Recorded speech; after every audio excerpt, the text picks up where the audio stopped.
India के prominent freedom fighter Netaji Subhash Chandra Bose किसी introduction के मोहताज नहीं, बट आज हम उनकी डेथ से रिलेटेड जो मिस्ट्री है उसके बारे में बात करेंगे। बट इससे पहले कुछ ज़रूरी बातें जान लेते हैं जो कि हर किसी को पता होनी चाहिए।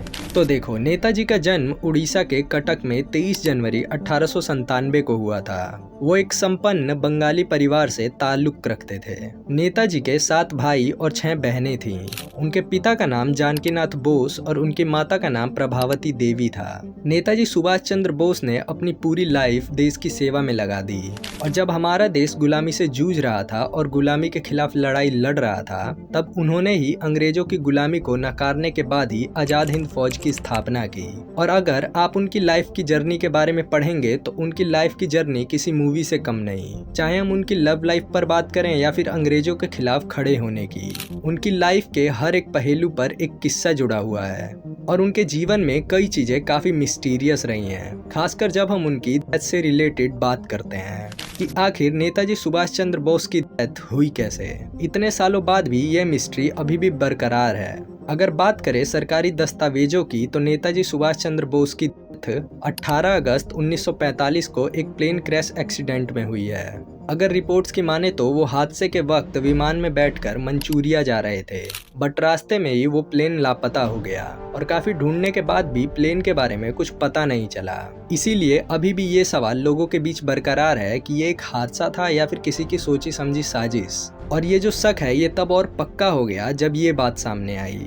दरअसल इस हादसे के बाद 23 अगस्त को जापान की एक संस्था ने एक खबर जारी की। इस खबर में कहा गया कि नेताजी सुभाष चंद्र बोस का विमान ताइवान में हादसे का शिकार हुआ है, और इसी हादसे के बाद वो कोमा में चले गए और लगभग रात के 9 या 10 बजे उनकी डेथ हो गई। उस वक्त ये बात सबको सही लग रही थी, बट फिर कुछ देर बाद जापान की सरकार ने इस बात को कंफर्म किया कि उस दिन ताइवान में कोई प्लेन हादसा हुआ ही नहीं है। इस इंसिडेंट के बाद फिर ये सवाल उठने लगा कि जब कोई प्लेन एक्सीडेंट हुआ ही नहीं है तो आखिर नेताजी गए तो गए कहाँ। और इन सभी में सबसे हैरान करने वाली बात ये है कि नेताजी की कोई घायल या फिर मृत अवस्था में फोटो भी नहीं मिलती, और ना ही अधिकारियों की ओर से कोई सर्टिफिकेट जारी किया गया।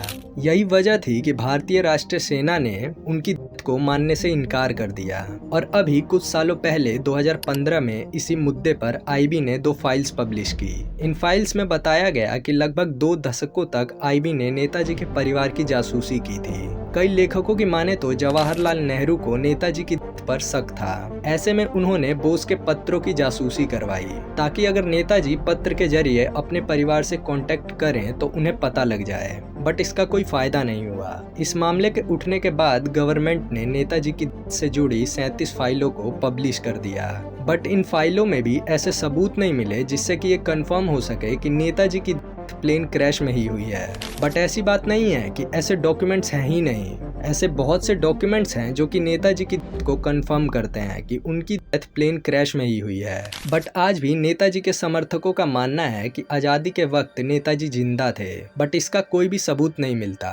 यही वजह है कि 1945 में प्लेन क्रैश एक्सीडेंट में नेताजी के साथ क्या हुआ ये अभी भी एक मिस्ट्री ही बना हुआ है। इतने साल बीतने के बाद भी अभी तक कोई पता नहीं लगा पाया कि नेताजी की डेथ एक हत्या थी या फिर एक हादसा। बाय द वे, आप इसके बारे में क्या सोचते हो मुझे जरूर बताना।